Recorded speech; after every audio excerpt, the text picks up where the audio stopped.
Welcome to my channel Supriya homely kitchen. আজ আমি আপনাদের কাছে বাটা মাছের ঝোল নিয়ে এসেছি। তার জন্য মাছগুলো ভেজে ওই কড়াইয়ের মধ্যে পেঁয়াজ দিয়ে দিলাম। এই দেখুন বন্ধুরা, মাছগুলো ভেজে নিয়েছি, কড়াইয়ের মধ্যে পেঁয়াজ দিয়েছি। পেঁয়াজটা ভাজা করে পেঁয়াজটা ভাজা ভাজা করে নিই।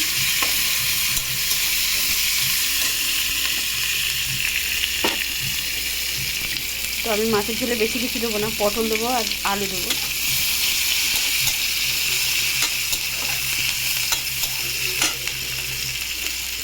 পটলটা এবার দিয়ে দেবো।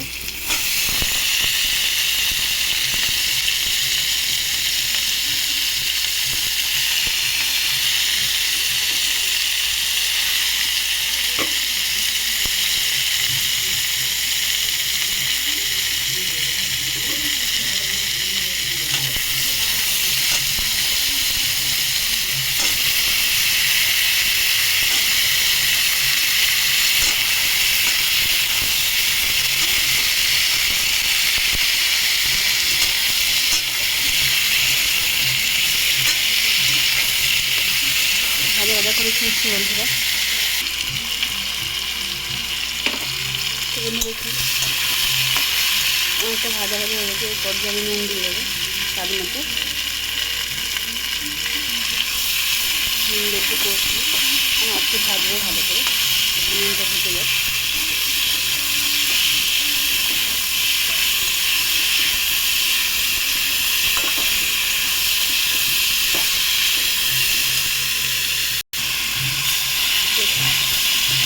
মোটামুটি আমি সব রেডি, ভাজাভাজি কমপ্লিট। এবার আমি মশলাগুলো দিয়ে দেবো। তার আগে গ্যাসটা একটু আস্তে দিই। আর এই টমেটো আর কাঁচা লঙ্কা, একটা টমেটো আর কাঁচা লঙ্কা চিড়ে রাখাগুলো দিয়ে দেবো।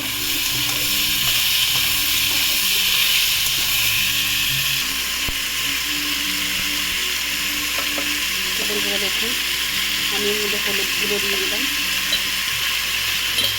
আর জিরা গুঁড়ো। মশলার মধ্যে শুধু এই দুটোই পড়বে, জিরা গুঁড়ো।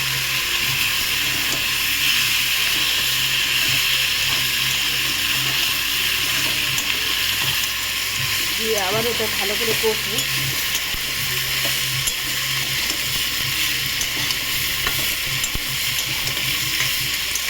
যতক্ষণ মশলা থেকে তেল ছাড়ছে দিই।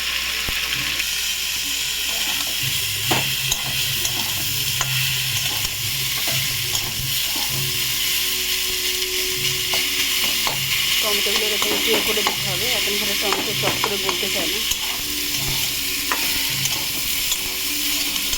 এবার জল ঢেলে দেবো বন্ধুরা।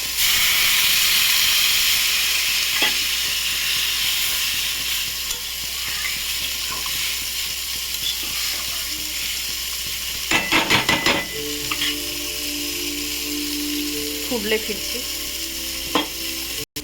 তো দেখুন বন্ধুরা, আমার ঝোল ফুটে গেছে। এবার আমি মাছটা দিয়ে দেবো।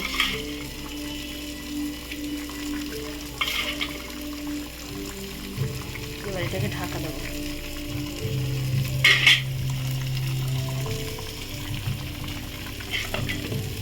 পরে ফিরছি। তো বন্ধুরা দেখুন, ঢাকনাটা খুলে দেখুন আমার ঝোল পুরো রেডি হয়ে গেছে।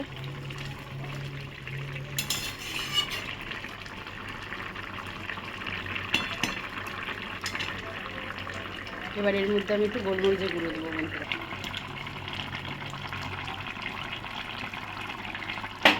আমি এর মধ্যে একটু গোলমরিচের গুঁড়ো দিয়ে দিলাম,